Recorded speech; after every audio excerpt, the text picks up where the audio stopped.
Hola, buenas noches, ¿cómo le va? Un gusto reencontrarnos en esta nueva edición de Pool Económico, el programa sobre seguros, economía y tecnología, que usted sigue todos los martes a las 11 de la noche acá por Metro. Bueno, le cuento que vamos a hacer un programa sobre ciberseguridad. Hoy ciberseguridad está al top de las preocupaciones de los empresarios de todo el mundo y de la Argentina, obviamente. Hemos tratado el tema y lo seguiremos tratando porque lamentablemente es un riesgo al que están expuestos todos los empresarios, todas las industrias. Convocamos a dos personas que son especialistas en este tema. Estamos con Alcides Ricardes. Alcides es CEO de Resolution, una empresa de Risk Group Argentina, y él se especializa en la cobertura, el broker se especializa en la cobertura de este tipo de riesgos, y entonces vamos a conversar cuáles son las posibilidades que tienen de protección las empresas. Y además convocamos a Martín Elizalde, también especializado en el tema, se especializa en seguridad informática, es partner de Foresenic, y además su firma, Foresenic, está trabajando hoy para la empresa Álvarez y Marsal en el tema puntual de investigaciones y disputas, tanto en LATAM, en América Latina, como en Estados Unidos. Un gusto los dos que nos acompañen en este programa. Muchas gracias, buenas noches. Alcides, contame un poco cuáles son, como para entrar en tema, cuando hablamos de ciberseguridad, ¿de qué estamos hablando? ¿Cuáles son los principales riesgos a los que nos estamos refiriendo? Bueno, los productos de ciberseguridad están enfocados en dos disparadores, ¿sí? Lo que se denomina la violación de seguridad y la violación de privacidad. Violación de seguridad sería la capacidad de un hacker, una persona externa a nuestro ambiente, Sí. de poder entrar en nuestras, vencer todas las barreras de entrada que nosotros tenemos en nuestras plataformas tecnológicas. Y la violación de privacidad sería que, además de poder entrar, tenga la capacidad de robarnos información, información sensible, propia o de terceros. Eso, te diría, son los dos grandes vectores a partir del cual se desarrolla la cobertura. Perfecto, de eso estamos hablando cuando hablamos de ciberseguridad. Exactamente. A partir de ahí, insisto, se desarrolla la Se cobertura, que desarrolla es la una cobertura que ahora cobertura vamos a ampliar después concretamente perfecta. de lo que estamos hablando. Contame un poco vos cómo ves el tema relacionado con la pandemia. Diga, claramente se está viendo como una que forzó lo que es una digitalización masiva a nivel mundial, ¿no? Y obviamente también en nuestro mercado.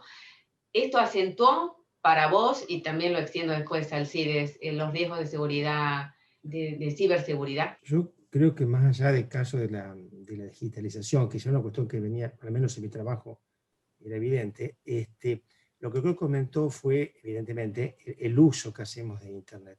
Entonces, estamos muchísimas más horas que antes frente a la pantalla interactuando con data. Eso genera cansancio, por un lado. Otro lado es la preocupación permanente, el tema del COVID, que funciona como un punto de estrés. Y agregaría digamos, ¿no? La arquitectura central de seguridad en la mayor parte de las empresas al principio de la pandemia, a veces ahora también, se descentralizó. Entonces, una persona cansada que se vio de un día al otro forzada a trabajar en su casa con los chicos, sin los chicos, pero con todo eso que trabajar en la casa es un tema aparte, el trabajo remoto es una parte, sumado que no tenía el soporte permanente de esa estructura central, de esa arquitectura central de seguridad. Y bueno, creo que por ahí pasó, ¿no? Sí, al principio hubo una suba tremenda de ataques, la seguimos viendo. Nosotros hemos visto ataques en algunos países como en Ecuador que han sido épicos. En Argentina también hay mucho. Eso yo creo que la globalización, el tema de la digitalización es cierto. También es cierto que pasa por un tema de recursos humanos, de nosotros. No estábamos capacitados al principio, no recibimos capacitación. El hecho de salir de la empresa obligó a trabajar a veces en ámbitos no muy seguros, en seguras, en fin. Fue todo un desafío. Ahora se está acomodando, pero también es cierto que también es mayor, estamos advirtiendo mayor, digamos, confianza en la gente, y eso es peligroso. O sea que no lo veo... Así es, vos, ¿cuál es tu visión? Comparto con Martín, si querés refuerzo dos temas que él mencionó, que son para mí súper importantes desde el punto de vista del desarrollo y del crecimiento de las amenazas de ciberataques. Sí. El primero es que hoy estamos en el trabajo remoto, fuera de entornos seguros, trabajando con nuestras redes de Internet hogareñas, Hogareñas, tal cual. que poco tienen que ver con los niveles de seguridad que manejamos dentro del entorno de la empresa. Y el segundo tema que mencionó Martín, que para mí es fundamental, es el recurso humano. O sea, la vulnerabilidad que permite el acceso del hacker, por lo general, viene dada por un mal manejo de parte nuestra, quienes operamos con la tecnología, que caemos en el engaño y brindamos la información. Entonces, esos dos elementos han hecho que esto sea un terreno fértil para los que quieren hacer daño a través de este tipo de hackeos, y hoy tienen un mercado extendido para realizar este tipo de operaciones. Así que contame un poco cuáles son estos casos, ejemplificame, de situaciones concretas, de cuáles estamos, qué pasó, qué datos tenés acá en el mundo. Recién Martín mencionaba algo de Ecuador, pero concretamente situaciones de ciberseguridad. Mira, esto está extendido y hay varias formas de cómo los hackers interactúan y aprovechan la oportunidad para generar este daño. Pero básicamente hoy el mayor caso está concentrado en todo lo que se conoce como el phishing. El phishing es un engaño electrónico, a través de un email, a través de un archivo adjunto. Se provoca el engaño y a partir del engaño entra lo que se llama el gusano, que sería el virus, y ese virus es el que es capaz de encriptar nuestra información, y a partir de ese momento estamos a merced del destino del hacker. ¿Sí? Esto es lo que se viene incrementando, y está pasando no solo en la Argentina, en todo el mundo, como bien vos dijiste.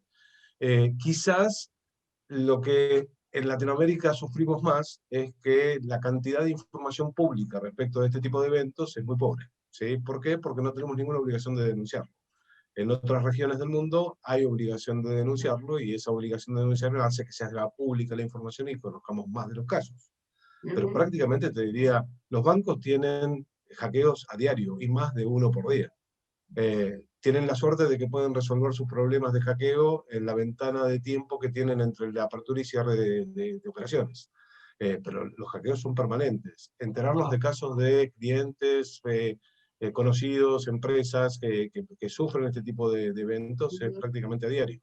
En algunos casos generan el daño, en otros no llegan a generar el daño porque están atentos a poder prevenirlos antes de que el daño suceda. Pero está pasando con mayor frecuencia, y esto se traduce en consultas. Cada vez tenemos más consultas de clientes. Nosotros operamos aquí en Argentina, pero también operamos en Uruguay y Paraguay, y cada vez tenemos más consultas de cada uno de estos territorios. Esto está creciendo. Y tiene que crecer en la misma medida en buscar dar protecciones, que los clientes compren protección para esto, que la protección existe y es buena.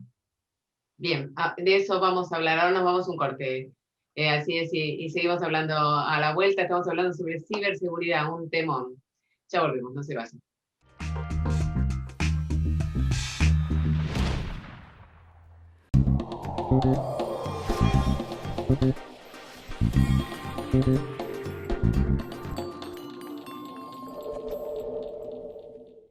En Sancor Seguros cumplimos 75 años comprometidos con nuestros clientes. Y esa fue y es la base de cada uno de nuestros logros, de nuestra expansión, de nuestro liderazgo indiscutido. Y es lo que nos lleva a innovar para estar siempre un paso adelante. De eso se trata comprometerse, de cumplir años, cumpliendo. Sancor Seguros. Estamos hace 75 años con vos. Estamos. Este soy yo, un productor de seguros de La Equitativa. Y me gusta levantarme 6:30 en punto. El agua, ni muy fría ni muy caliente. Mi desayuno, lo mismo de leche que de café. Y las cosas bien equilibradas. Porque en La Equitativa Seguros somos así. Nos esforzamos para ofrecerte el balance perfecto. Más de 120 años de trayectoria y la ventaja de contar con un productor equitativo siempre a mano, para resolver lo que necesitas, como yo. La Equitativa, nosotros, nuestros productores y vos. Así nació mi confianza en la Nueva Seguros, que desde 1933 está presente en las familias argentinas. Mi abuelo aseguró su primer auto en La Nueva. Mi padre, su comercio también asegurado en La Nueva. Yo también confío en La Nueva para la protección de mis bienes y mi familia. La Nueva, honestidad para asegurar, solvencia para responder.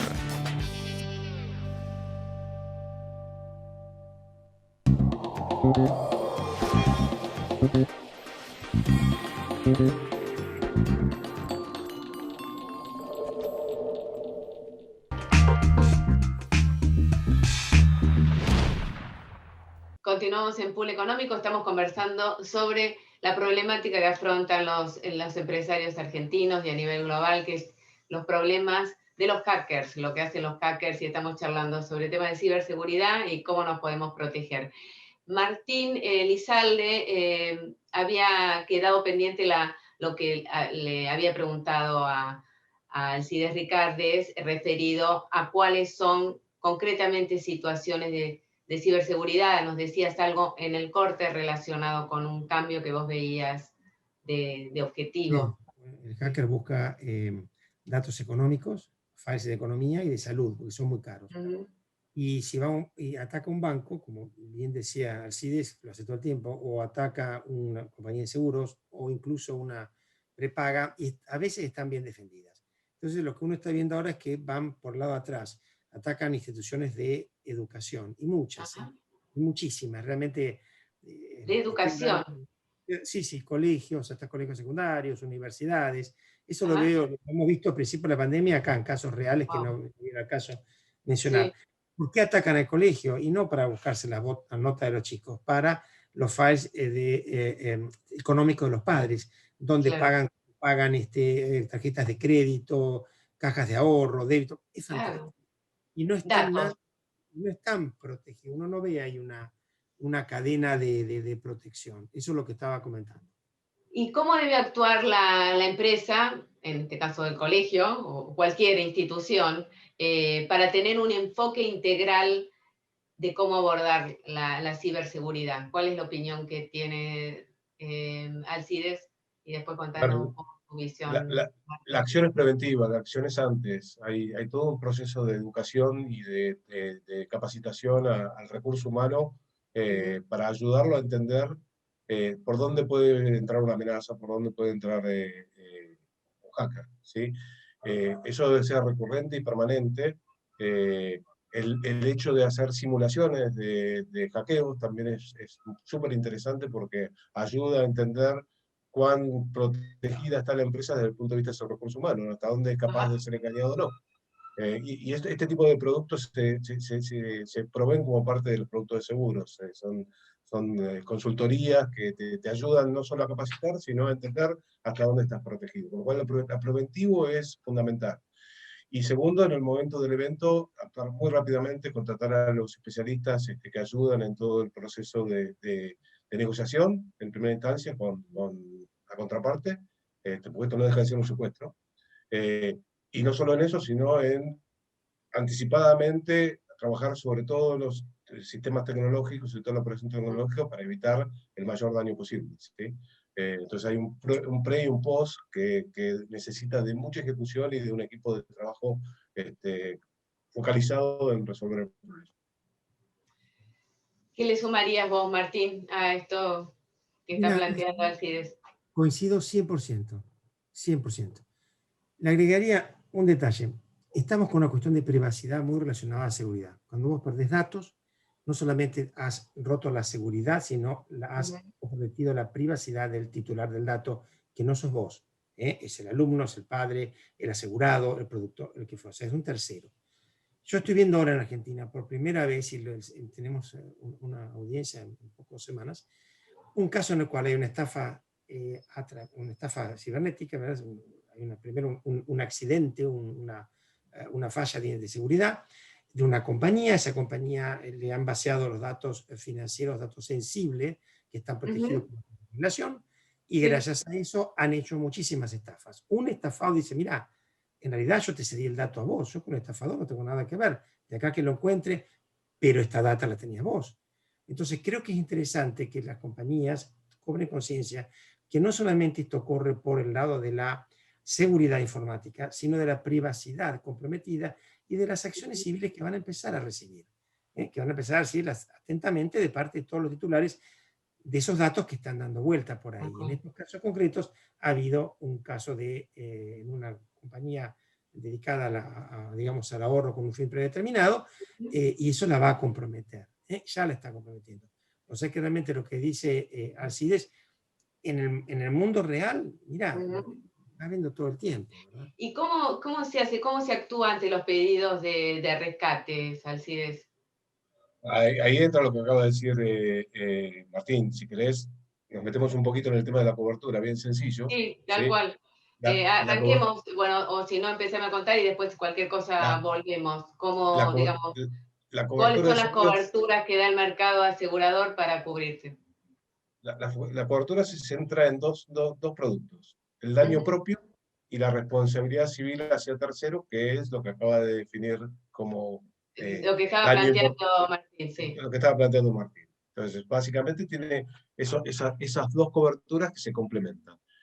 Lo que es importante entender es, en el daño propio, lo que se cubre es todos los gastos y costos en los que tenga que incurrir para volver a mi situación de seguridad y privacidad anterior al evento.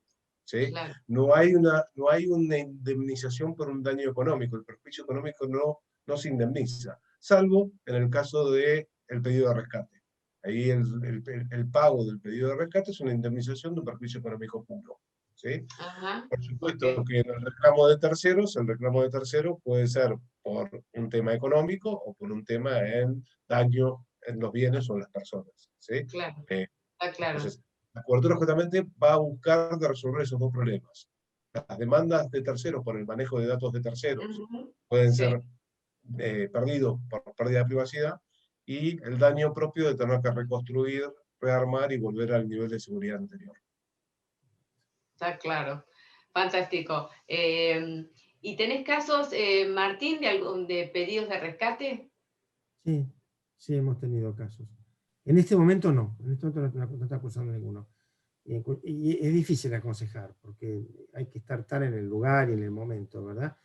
Si el damnificado tiene un backup al día y afuera de la empresa, o sea, bastante de seguridad, uno puede plantarse firme y decir no negocies. Pero si no lo tiene, no es tan fácil. Hay distintos tipos de víctimas, y algunas de esas víctimas necesitan un caudal de información permanente y no pueden cortar. Por más que a veces uno le diseña un plan para continuidad del negocio, lo cierto es que no pueden decir vuelvo mañana. Y en ese caso yo entiendo que hay off the record dos listas. Si vos pagás, entras a una lista que, metemos al revés. Si vos no pagás, entras a la lista de los que vas a volver a ser atacados, porque no pagaste. Y si vos pagaste, estás en la lista de los que van a volver a ser atacados porque pagaste. Entonces, es complicado, Sí, hay que ponerse en el lugar y ver de qué data estamos hablando. Si está clasificada la data, es mejor para nosotros porque podemos determinar, está sensible, está no, qué backups hay, y qué política de backups hay, si es actualizada, si es integral. Y ahí entran mucho también las herramientas que está mencionando desde hace mucho tiempo Alcides, y qué grado de atención le pega el mercado, ¿no? Porque si ya te digo, no hay una receta única a mi criterio, ¿verdad? Y puedo agregar a eso, en nuestra experiencia en Risk Group, de casos que hemos transitado, o sea, no hay un código regulado de cómo actúa el hacker, cada uno va por el camino que se le ocurre. Entonces, cada caso tiene que ser tratado de forma distinta porque la forma en que va a reaccionar el hacker es distinta. Y lo más habitual es que te pueden robar la información y en el 50% de los casos te dan la posibilidad de rescatarla, y en el 50% de los casos no se vuelven a comunicar con vos, pero te robaron la información. Tampoco cobraron nada, pero te robaron la información. Si accedes a pagar, como bien dijo Martín, sos vulnerable para adelante. Pero en ese acceder para pagar también, la probabilidad de que puedas recuperar la información si te dan los códigos y los archivos para poder desbloquear la información, no necesariamente significa que vas a recuperar el 100% de lo que perdiste. ¿Sí? Con lo cual es un universo tan ambiguo y tan variante en función de con quién estás dialogando, ¿sí? Que cada caso tiene que ser trabajado en la naturaleza del propio caso. Es bastante difícil. Nos vamos a un corte y ya volvemos y seguimos hablando. Estamos conversando sobre ciberseguridad. No se vayan.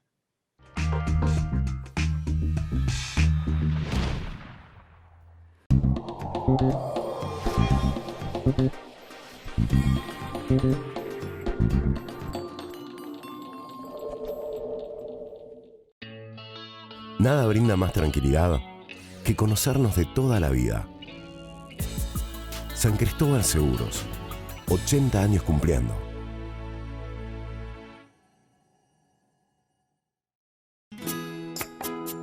Te preparaste toda la vida para tener lo que tenés. Necesitas una compañía que esté preparada para protegerlo. Somos Mercantil Andina, una compañía con más de 90 años y 46 sucursales en todo el país para estar a tu lado cada vez que nos necesites. Mercantil Andina Seguros, incondicional.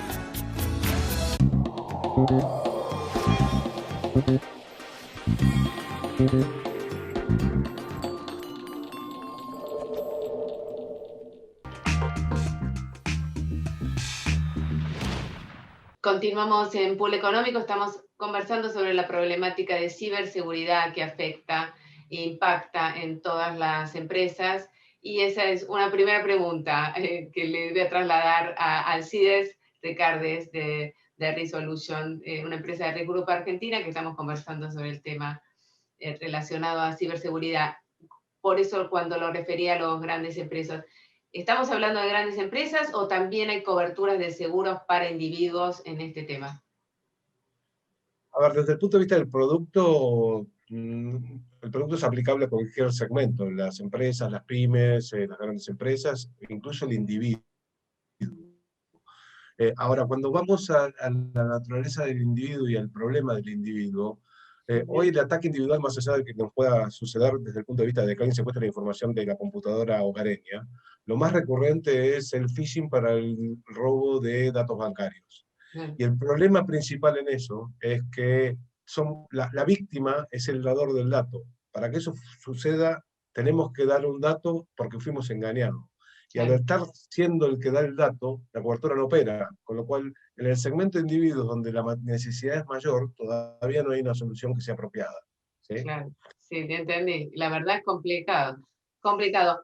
Y en el segmento, pasamos al otro lado, el de las grandes empresas. Estabas contando en el corte, Martín, de una problemática, digamos, que tenés vos a partir de tu trabajo de investigaciones con Álvarez y Marsal, que están impactando, estás hablando de Estados Unidos, Centroamérica, una problemática relacionada con la propiedad de la información.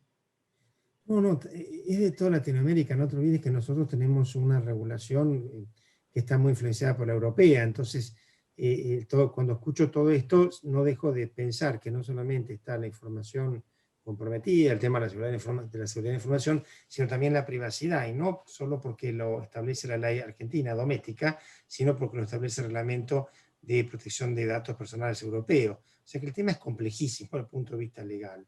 No solamente... Pero desde el punto de vista legal, que lo planteó también Alcides, no hay hay una obligación, por ejemplo, una obligación, creo que Alcides vos dijiste que no hay obligación de informar, que ese es un reclamo que viene desde hace años. ¿Cuál es la obligación que tienen las empresas en este tema? Que sea algún tipo de traba que, digamos, colabore con la prevención del riesgo. En Argentina no, en el resto del mundo está cada vez mayormente regulado, ¿sí? Y tenés plazos de 48 horas, en general son 48 horas, por ejemplo, Ecuador empezó, digo Ecuador porque trabajo mucho ahí, empezó con 48 horas en su nuevo proyecto, Perú también. No, Argentina en eso está un poquito atrasada, a no ser que la compañía argentina, que nos pasó también, sea de un fondo de inversión que cotiza en bolsa, entonces en Estados Unidos, entonces la Federal Trade Commission obliga a la denuncia. Y ahí la compañía... Digamos, lo que estamos hablando, ¿qué leyes hoy hay en el país? De denuncia del siniestro, de denuncia de la falla de información no hay. De denuncia en tiempo y forma no hay. Entonces, eso, como bien apuntaba Alcides genere una falta de información, una falta de data importante, ¿no? Porque no sabemos cuánto, cómo y a qué gente afecta. No existe hoy en día, ¿no? Totalmente. Eso es una problemática, Alcides, que ustedes la ven, ¿no? Claramente. Sí, porque la regulación de alguna manera contribuye a facilitar la información, a generar conciencia sobre el tema y a generar la necesidad de buscar cómo mitigar el riesgo delegando en la aseguradora. Exacto. Así es, recién mencionaste, vos hablaste de la cantidad de hackeos que hay, Martín, bueno, a los bancos, ¿no? Que a lo mejor pasan dentro de la operatoria diaria y se termina solucionando el problema. ¿Qué está pasando con las aseguradoras? ¿Los sistemas de las aseguradoras tienen protección contra los hackers? Ahí, Gabriela, yo no lo definiría por actividad. Cualquiera que interactúa con una computadora, está colgado de la red, sea un individuo, una pyme, una empresa, una mega empresa, un gobierno, ¿sí? Está expuesto a este tipo de robos, de actos criminales. Pero ustedes por la especialización que ustedes tienen en esto, ven tanto a empresas que tienen, digamos, que se están protegiendo, digamos, que están tomando un equipo de gente que esté especializado en el tema, que esté abierto a buscar protección en el mercado asegurador, gente que pueda manejar los pedidos de rescate. ¿Ven que hay una actividad en esa línea? Por supuesto, los responsables de seguridad informática internos o los proveedores externos están creciendo, porque cada vez hay más necesidad de estar presente en esto. Y si querés, un tema muy importante que empieza de arriba para abajo, desde las mega empresas hasta las pymes, esto tiene que ser un tema de análisis en los directorios de las empresas. Es un riesgo más que los directorios tienen que administrar. Detrás de un hackeo, detrás de una pérdida de información y de pérdida de información de terceros, hay una responsabilidad, y hay una responsabilidad del directorio. Claro. Martín, como última conclusión, porque se nos acabó el tiempo. No sabría qué grado de éxito tienen los CISOs en exponer y en que ser escuchados en los directorios. ¿Sabes? Mi experiencia personal no tiene un grado muy alto. El directorio no hay una falta de comunicación, está problemas de lenguaje, que son dificilísimos, se darían para otra conversación. Así que ahí soy bastante escéptico, ¿sabes? Sí, bastante escéptico. Bueno. Y eso, digamos, para hacer un cambio, siempre los cambios en general vienen de arriba para abajo, ¿no? Si me permitís, Gabriela, de acá a unos años vamos a estar haciendo un programa similar con productos de pandemia. Los productos de ciberriesgo existen desde hace muchos años, ¿sí? Sí, y ya están operables, son accesibles, y la recomendación es exploren la posibilidad de tener este tipo de productos porque la vulnerabilidad está a la vuelta de la esquina, está pasando todos los días, ¿sí? Insisto, fantástico. Acá vamos a estar hablando de pandemia. Me encantó el cierre, Alcides, buenísimo. Alcides Ricardes y Martín Elizalde, un placer que hayan estado en el programa. Y a ustedes los despido hasta el próximo martes, a las 11 de la noche acá por Metro. Gracias por estar ahí. Chao.